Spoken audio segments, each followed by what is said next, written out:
नमस्कार। और आज की इस चर्चा में आपका स्वागत है। आज हम राजस्थान सरकार की कुछ बहुत ही जरूरी योजनाओं पर बात करेंगे। जी हाँ। और हम सिर्फ योजनाओं को अलग अलग नहीं देखेंगे, बल्कि ये समझने की कोशिश करेंगे कि ये सब मिलके एक बड़ी तस्वीर कैसे बनाती हैं। बिल्कुल। तो चलिए शुरू करते हैं। प्रश्न संख्या 31 है, मुख्यमंत्री विश्वकर्मा पेंशन योजना राजस्थान के लिए लाभार्थी की आयु सीमा क्या है? आपके विकल्प हैं: ए 18 से 40 वर्ष, बी 18 से 45 वर्ष, सी 41 से 45 वर्ष और डी 18 से 60 वर्ष। और इसका सही उत्तर है ऑप्शन सी, 41 से 45 वर्ष। हाँ, और ये जो आयु सीमा है, यही इस योजना की सबसे खास बात है। वही तो मैं सोच रहा था। 41 से 45 ये तो बहुत ही छोटा सा दायरा है। ऐसा क्यों? देखिए, केंद्र सरकार की एक योजना है, प्रधानमंत्री श्रम योगी मानधन योजना।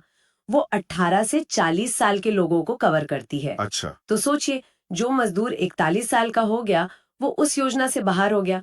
तो ये योजना, मतलब राजस्थान सरकार की ये योजना, ठीक उसी गैप को भरती है। ओ, तो ये उन लोगों के लिए एक सेफ्टी नेट है जो केंद्र की योजना से ठीक ठीक बाहर हो गए हैं।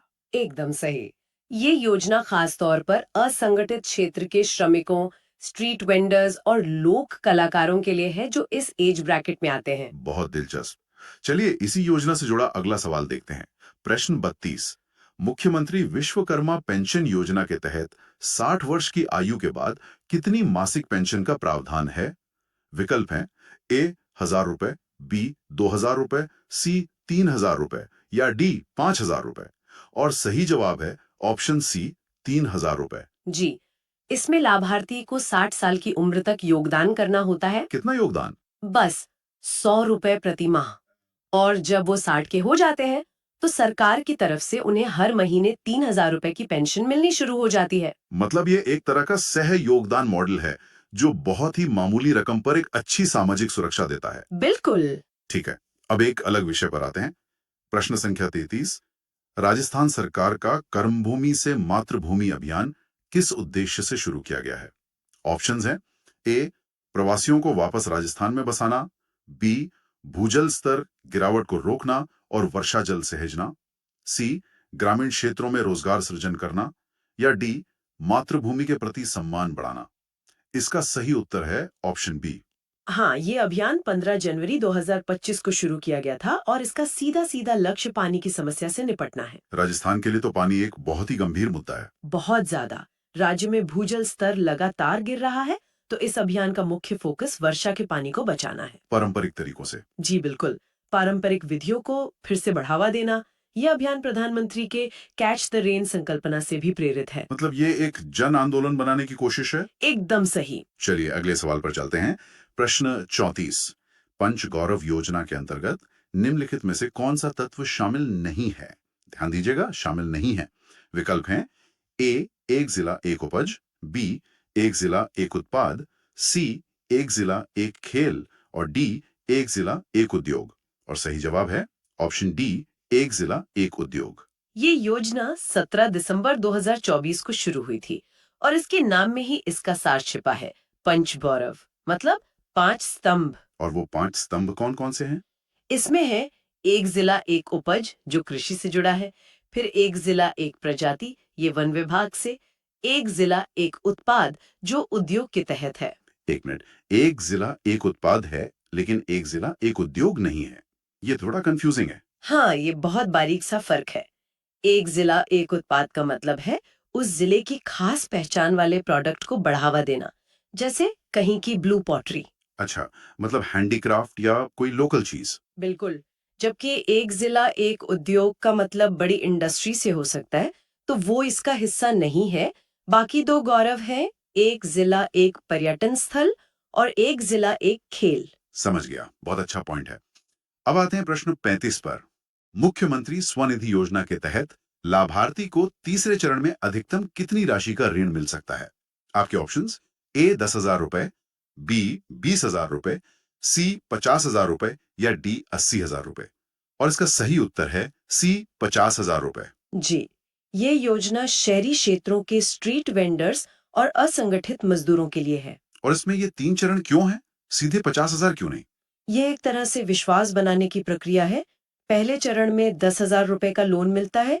जब लाभार्थी उसे समय पर चुका देता है, तो वो दूसरे चरण के लिए योग्य हो जाता है। हाँ, फिर उसे 20,000 का लोन मिलता है और जब वो भी समय पर चुका दिया जाता है, तब जाकर वो तीसरे और सबसे बड़े चरण यानी 50,000 रुपए के लोन का हकदार बनता है। तो ये एक तरह से उन लोगों का क्रेडिट स्कोर बना रहा है जिनका बैंकिंग सिस्टम से ज्यादा वास्ता नहीं रहा। बिल्कुल सही पकड़ा आपने। चलिए अब घर की बात करते हैं। प्रश्न 36, प्रधानमंत्री आवास योजना ग्रामीण PMAYG के तहत लाभार्थी का चयन किस आधार पर किया जाता है? विकल्प हैं ए ग्राम सभा द्वारा प्रस्ताव, बी BPL सूची 2002, सी सामाजिक आर्थिक एवं जाति जनगणना 2011 या डी पंचायत समिति द्वारा अनुमोदन। और सही उत्तर है ऑप्शन सी। ये इस योजना की कह सकते हैं आत्मा है। SEC 2011 का डेटा। ये डेटा इतना खास क्यों है? क्योंकि इससे पहले चयन में पक्षपात की गुंजाइश रहती थी, लेकिन SEC 2011 में हर घर की आर्थिक और सामाजिक स्थिति का बहुत डिटेल्ड डेटा है। मतलब सिस्टम अपने आप उन लोगों को चुनता है जिन्हें वाकई घर की जरूरत है। हाँ, ये डेटा के आधार पर आवासहीन और कच्चे घरों में रहने वाले परिवारों को प्राथमिकता देता है। इससे योजना सही लोगों तक पहुंचती है। और इसे योजना से जुड़ा हमारा अगला प्रश्न संख्या 37, प्रधानमंत्री आवास योजना ग्रामीण के तहत मैदानी क्षेत्रों में आवास निर्माण के लिए कितनी सहायता राशि दी जाती है? ऑप्शंस हैं ए 70,000 रुपए, बी 1,20,000 रुपए, सी 1,30,000 रुपए या डी 1,50,000 रुपए। इसका सही उत्तर है ऑप्शन बी 1,20,000 रुपए। जी, मैदानी क्षेत्रों के लिए ये राशि 1,20,000 रुपए है। और क्या पहाड़ी इलाकों के लिए ये अलग है? हाँ, पहाड़ी, पूर्वोत्तर राज्यों और जो दुर्गम क्षेत्र हैं, उनके लिए ये राशि बढ़ाकर 1,30,000 रुपए कर दी गई है। और मुझे लगता है इसके अलावा भी कुछ मदद मिलती है। बिल्कुल, इसके साथ शौचालय निर्माण के लिए 12,000 रुपए अलग से मिलते हैं और मनरेगा के तहत मजदूरी भी दी जाती है। ये एक पूरा पैकेज है। बहुत बढ़िया। अब कृषि पर आते हैं। प्रश्न 38, प्रधानमंत्री कृषि सिंचाई योजना का आदर्श वाक्य क्या है? विकल्प ए हर बूंद अधिक उपज, बी हर खेत को पानी, सी जल ही जीवन है, डी सिंचाई से समृद्धि। और सही जवाब है बी हर खेत को पानी। हाँ, हर खेत को पानी इस योजना का मुख्य आदर्श वाक्य है, जिसका उद्देश्य है सिंचाई के दायरे को बढ़ाना। लेकिन मैंने ऑप्शन ए हर बूंद अधिक उपज भी बहुत सुना है। वो भी इसी योजना का एक बहुत महत्वपूर्ण घटक है। उसे पर ड्रॉप मोर क्रॉप कहते हैं। तो दोनों में क्या फर्क है? हर खेत को पानी लक्ष्य है और प्रति बूंद अधिक फसल उस लक्ष्य को पाने का एक तरीका है। मतलब पानी की दक्षता बढ़ाना। अच्छा, जैसे ड्रिप और स्प्रिंकलर सिंचाई। एकदम सही। सूक्ष्म सिंचाई पर जोर देना ताकि कम पानी में ज्यादा पैदावार हो। ठीक है। अब आते हैं खाद्य सुरक्षा पर। प्रश्न 39, राष्ट्रीय खाद्य सुरक्षा अधिनियम NFSA के तहत अंत्योदय परिवार को प्रति माह कितना किलोग्राम खाद्यान्न दिया जाता है? ऑप्शंस हैं ए 5 किलोग्राम प्रति व्यक्ति, बी 10 किलोग्राम प्रति परिवार, सी 35 किलोग्राम प्रति परिवार, डी 50 किलोग्राम प्रति परिवार। इसका सही जवाब है ऑप्शन सी 35 किलोग्राम प्रति परिवार। जी, NFSA में दो श्रेणियां हैं। पहली है अंत्योदय अन्न योजना के परिवार, जो सबसे गरीब माने जाते हैं। उन्हें 35 किलो मिलता है। हाँ, परिवार में सदस्य कितने भी हों, उन्हें हर महीने 35 किलो अनाज मिलता है। और दूसरी श्रेणी? दूसरी श्रेणी है प्राथमिकता वाले परिवारों की। उन्हें प्रति व्यक्ति 5 किलोग्राम खाद्यान्न मिलता है। तो अगर परिवार में 5 लोग हैं, तो उन्हें 25 किलो मिलेगा। स्पष्ट है। प्रश्न 40 जो इसी से जुड़ा है, खाद्य सुरक्षा से स्वेच्छा से हटने के लिए राजस्थान में कौन सा अभियान चलाया गया? विकल्प हैं ए खाद्य छोड़ो अभियान, बी गिव इट अप अभियान, सी गिव अप अभियान या डी पात्र को अधिकार अभियान। और इसका सही उत्तर है सी गिव अप अभियान। यह अभियान 1 नवंबर 2024 से 31 अक्टूबर 2025 तक चलाया जा रहा है। इसका उद्देश्य क्या है? इसका उद्देश्य उन लोगों को प्रोत्साहित करना है जो अब आर्थिक रूप से सक्षम हो गए हैं और उन्हें इस योजना की जरूरत नहीं है। तो उनसे स्वेच्छा से अपना नाम हटाने के लिए कहा जा रहा है? बिल्कुल, ताकि उनका जो हक है वो किसी और ज्यादा जरूरतमंद व्यक्ति तक पहुंच सके। ये एक तरह की नैतिक अपील है। प्रश्न संख्या 41, स्वच्छ भारत मिशन ग्रामीण 2.0 की अवधि क्या है? इसके विकल्प हैं ए 2019 से 2024, बी 2020-21 से 25-26, सी 2021-22 से 26-27 और डी 2014-15 से 19-20। सही विकल्प है बी। तो स्वच्छ भारत मिशन, ये तो हम सबने सुना है, लेकिन इसमें ये 2.0 और ग्रामीण, इसका क्या मतलब है? देखिए, ये बहुत जरूरी सवाल है। हम्म, स्वच्छ भारत मिशन के 2 चरण हैं। जो पहला चरण था वो 2 अक्टूबर 2014 को शुरू हुआ था। अच्छा, गांधी जयंती पर। बिल्कुल। हम्म, और उसका मुख्य लक्ष्य था, मतलब खुले में शौच को बंद करना, हम्म। हर घर में शौचालय बनाना। और ये जो दूसरा चरण है 2.0, ये कब से है? हाँ, तो दूसरा चरण जो 2.0 है वो साल 2020-21 से शुरू हुआ हम्म, और ये 2025-26 तक चलेगा। और इसमें क्या नया है? इसमें अब फोकस सिर्फ शौचालय बनाने पर नहीं है। अब हम्म, बात है ओडीएफ प्लस की। ODF plus. जी, इसका मतलब है कि खुले में शौच से मुक्त वाली स्थिति को बनाए रखना और साथ ही गांव में जो ठोस और तरल कचरा है उसका भी ठीक से प्रबंधन करना। मतलब अब सफाई को एक कदम और आगे ले जाया गया है। समझ गया। अगला प्रश्न देखते हैं। प्रश्न संख्या 42। स्वच्छ भारत मिशन शहरी का नोडल विभाग कौन सा है? विकल्प हैं ए पंचायती राज विभाग, बी ग्रामीण विकास विभाग, सी स्वायत्त शासन विभाग और डी जन स्वास्थ्य अभियांत्रिकी विभाग। सही विकल्प है सी। हाँ, तो जैसा हमने अभी बात की, ग्रामीण और शहरी मिशन की चुनौतियां बहुत अलग हैं। इसीलिए विभाग भी अलग अलग होंगे। बिल्कुल। तो शहरी क्षेत्रों के लिए इसकी पूरी जिम्मेदारी स्वायत्त शासन विभाग की है, जिसे लोकल सेल्फ गवर्नमेंट डिपार्टमेंट भी कहते हैं। और इनका मुख्य काम क्या होता है? शहरों में देखिए, कचरा प्रबंधन एक बहुत बड़ी समस्या है। रोजाना कितना कचरा निकलता है, फिर सीरेज सिस्टम है, तो इन सब चीजों को व्यवस्थित करना ही इनका मुख्य काम है। ठीक है। अगला सवाल है प्रश्न संख्या 43। मुख्यमंत्री जल स्वावलंबन अभियान 2.0 की शुरुआत कब हुई? ऑप्शंस हैं ए जनवरी 2016, बी फरवरी 2024, सी अक्टूबर 2021 और डी दिसंबर 2024। इसका सही जवाब है बी। जी, तो ये जो 2.0 है, मतलब दूसरा चरण, इसकी शुरुआत इसी साल फरवरी 2024 में हुई है। और इसका पहला चरण वो कब शुरू हुआ था? इसका जो पहला चरण था 1.0, वो 27 जनवरी 2016 को शुरू हुआ था। और ये भी याद रखना जरूरी है कि ये झालावाड़ जिले के गर्दनखेड़ी गांव से शुरू हुआ था। अच्छा, तो एक महत्वपूर्ण तथ्य है। हाँ, कई बार परीक्षा में ये भी पूछ लेते हैं कि शुरुआत कहाँ से हुई। बिल्कुल। अब अगले प्रश्न पर चलते हैं। प्रश्न संख्या 44। प्रधानमंत्री ग्राम सड़क योजना के तहत सामान्य क्षेत्रों में कितनी आबादी वाली बसावटों को सड़कों से जोड़ने का लक्ष्य है? विकल्प हैं ए 250, बी 500, सी 1000 या डी 1500। सही विकल्प है बी 500। तो ये योजना तो बहुत पुरानी और बहुत सफल मानी जाती है। जी, ये 25 दिसंबर 2000 को शुरू हुई थी और इसकी सबसे खास बात इसके नियम है। मतलब ये जो आबादी वाला नियम है। हाँ, देखिए, सामान्य क्षेत्रों के लिए नियम है कि 500 या उससे ज्यादा की आबादी वाली जो भी बसावटें हैं, उन्हें हर मौसम में चालू रहने वाली पक्की सड़कों से जोड़ा जाएगा। और जो मुश्किल इलाके हैं जैसे पहाड़ी या रेगिस्तानी, उनके लिए। उनके लिए इस नियम में ढील दी गई है। वहां पर ये मानदंड 250 या उससे अधिक की आबादी का है। ये बहुत जरूरी है ताकि दूर दराज के गांव भी विकास से जुड़ सकें। सही बात है। प्रश्न संख्या 45। अटल प्रगति पथ योजना का मुख्य घटक क्या है? ए राष्ट्रीय राजमार्गों का निर्माण, बी ग्रामीण सड़कों को राजमार्गों से जोड़ना, सी 5000 से अधिक आबादी वाले ग्रामीण कस्बों में सीमेंट कंक्रीट सड़क निर्माण, डी शहरों में फ्लाईओवरों का निर्माण। सही जवाब है सी। तो ये योजना ग्राम सड़क योजना से एक कदम आगे है। वो कैसे? ग्राम सड़क योजना गांवों को कनेक्ट करती है और ये योजना उन बड़े ग्रामीण कस्बों को अपग्रेड कर रही है जहां आबादी 5000 से ज्यादा हो गई है। अच्छा, मतलब जो छोटे शहर जैसे बन रहे हैं। बिल्कुल। उन कस्बों में डामर की जगह सीमेंट कंक्रीट यानी सीसी सड़कें बनाई जाएंगी, जो ज्यादा मजबूत होती हैं। मकसद ये है कि इन जगहों पर भी शहर जैसी सड़क सुविधाएं मिलें। और इसकी शुरुआत? इसकी शुरुआत 29 मार्च 2025 को कोटा से करने की योजना है। ठीक है। अब आते हैं प्रश्न संख्या 46 पर।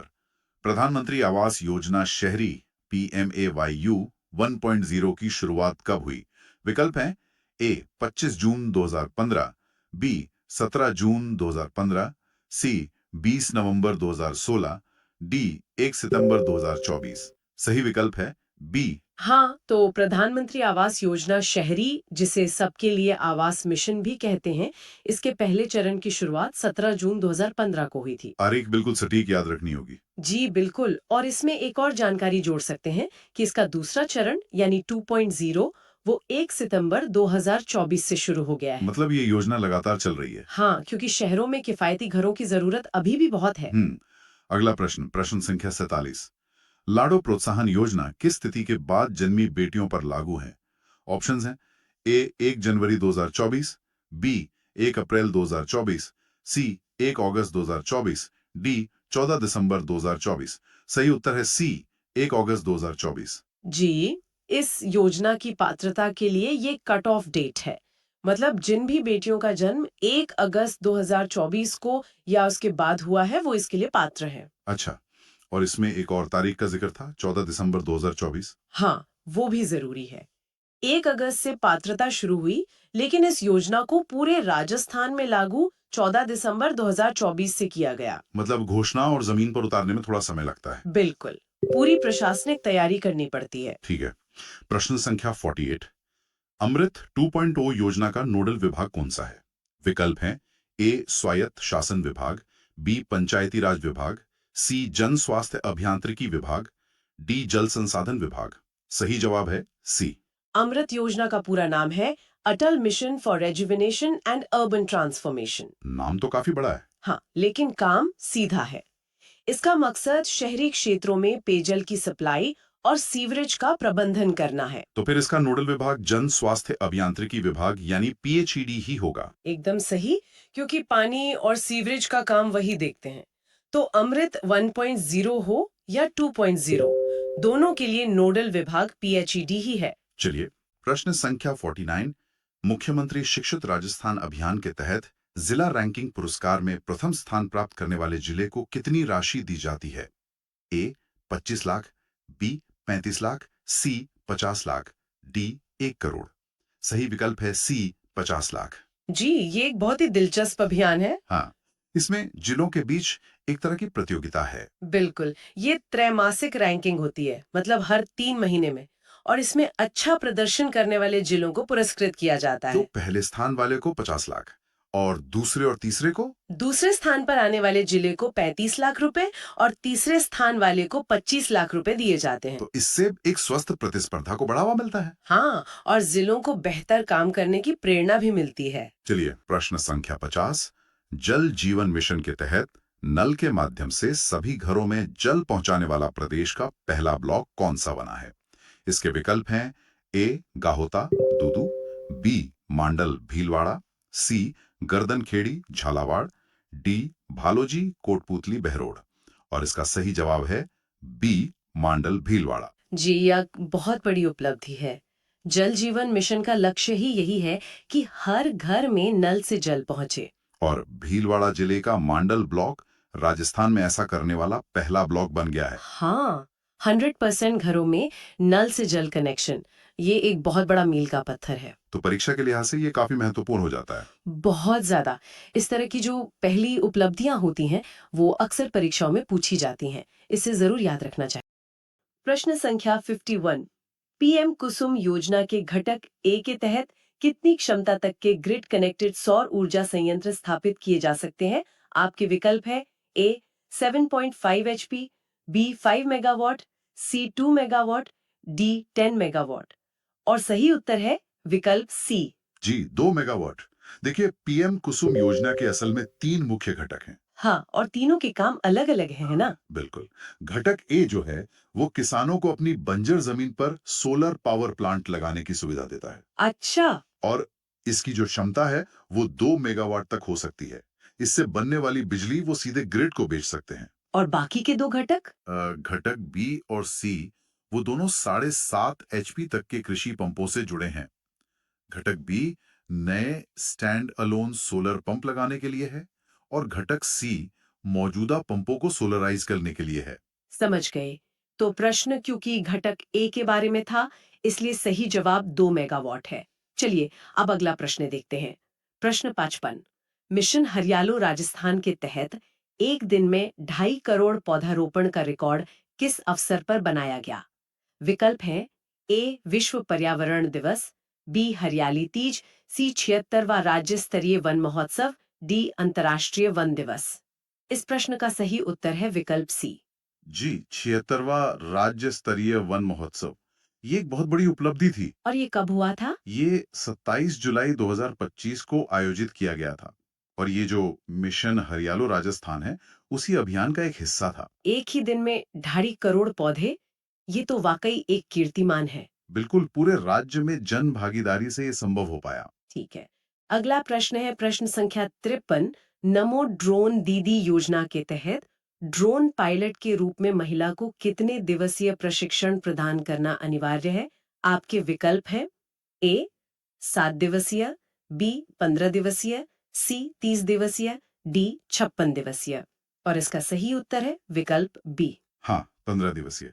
ये योजना ग्रामीण महिलाओं को सीधे आधुनिक तकनीक से जोड़ने का एक बहुत अच्छा उदाहरण है। मतलब उन्हें ड्रोन पायलट बनाया जा रहा है। जी, जो स्वयं सहायता समूह होते हैं, यानी एसएचजीस, उनकी महिला सदस्यों को चुना जाता है और फिर उन्हें 15 दिन की पूरी ट्रेनिंग दी जाती है। और इस ट्रेनिंग में क्या क्या सिखाते हैं? इसमें ड्रोन उड़ाने से लेकर उसके रखरखाव और सुरक्षा से जुड़ी हर जरूरी जानकारी शामिल होती है। चलिए अगले प्रश्न की ओर बढ़ते हैं। प्रश्न 54। राजस्थान में सोलर दीदी मानदेय कैडर की स्थापना किस बजट में प्रस्तावित है? और ऑप्शंस हैं ए 2023-24, बी 2024-25, सी 2025-26, डी 2022-23। सही जवाब है विकल्प सी। जी, 2025-26 के बजट में जैसे ड्रोन दीदी कृषि में टेक्नोलॉजी ला रही हैं, वैसे ही सोलर दीदी ऊर्जा के क्षेत्र में महिलाओं को आगे ला रही हैं। तो ये भी एक तरह से महिला सशक्तिकरण की ही पहल है। बिल्कुल, इसका मुख्य उद्देश्य महिलाओं को सौर ऊर्जा के क्षेत्र में प्रशिक्षित करना है, ताकि उन्हें रोजगार मिल सके। और इसमें कोई लक्ष्य भी रखा गया है? हाँ, पहले चरण में ही 25,000 स्वयं सहायता समूहों की महिलाओं को ट्रेनिंग देने का लक्ष्य है। बहुत बढ़ेगा। अब है प्रश्न संख्या 55। पशु सखी योजना के इन 2 केंद्रीय मंत्रालयों की एक संयुक्त पहल है। विकल्प ये रहे ए कृषि मंत्रालय और ग्रामीण विकास मंत्रालय, बी मत्स्य पशुपालन एवं डेयरी मंत्रालय और ग्रामीण विकास मंत्रालय, सी महिला एवं बाल विकास मंत्रालय और ग्रामीण विकास मंत्रालय, डी पशुपालन मंत्रालय और कौशल विकास मंत्रालय। और इस सवाल का सही जवाब है विकल्प बी। जी, ये मत्स्य पशुपालन एवं डेयरी मंत्रालय और ग्रामीण विकास मंत्रालय की एक मिलीजुली कोशिश है। पशु सखी, इसका मतलब क्या है? इनका काम क्या होता है? फर्स्ट रिस्पॉन्डर का काम करती हैं। अच्छा, ताकि गांव में ही पशुओं को तुरंत मदद मिल सके। इससे पशुधन भी सुरक्षित रहता है और महिलाओं को एक सम्मानजनक रोजगार भी मिलता है। चलिए अगला प्रश्न। प्रश्न 56। कर्मभूमि से मातृभूमि अभियान के प्रारंभिक चरण में कौन सा जिला शामिल नहीं है? ऑप्शंस है ए सिरोही, बी पाली, सी जोधपुर, डी उदयपुर। और सही उत्तर है विकल्प डी उदयपुर। जी, ये अभियान प्रवासी राजस्थानियों को अपनी जड़ों से वापस जुड़ने के लिए है। और इसके पहले चरण में कुछ चुनिंदा जिलों को ही लिया गया है ना? हाँ, पहले चरण में कुल 6 जिले चुने गए। वो हैं सिरोही, पाली, जोधपुर, भीलवाड़ा, झुंझुनू और जयपुर। तो दिए गए विकल्पों में से उदयपुर इस सूची में नहीं है। सही, इसलिए वो हमारा सही उत्तर है। ठीक है। अब है प्रश्न 57। पंच गौरव योजना के तहत एक जिला एक पर्यटन स्थल का क्रियान्वयन कौन सा विभाग करेगा?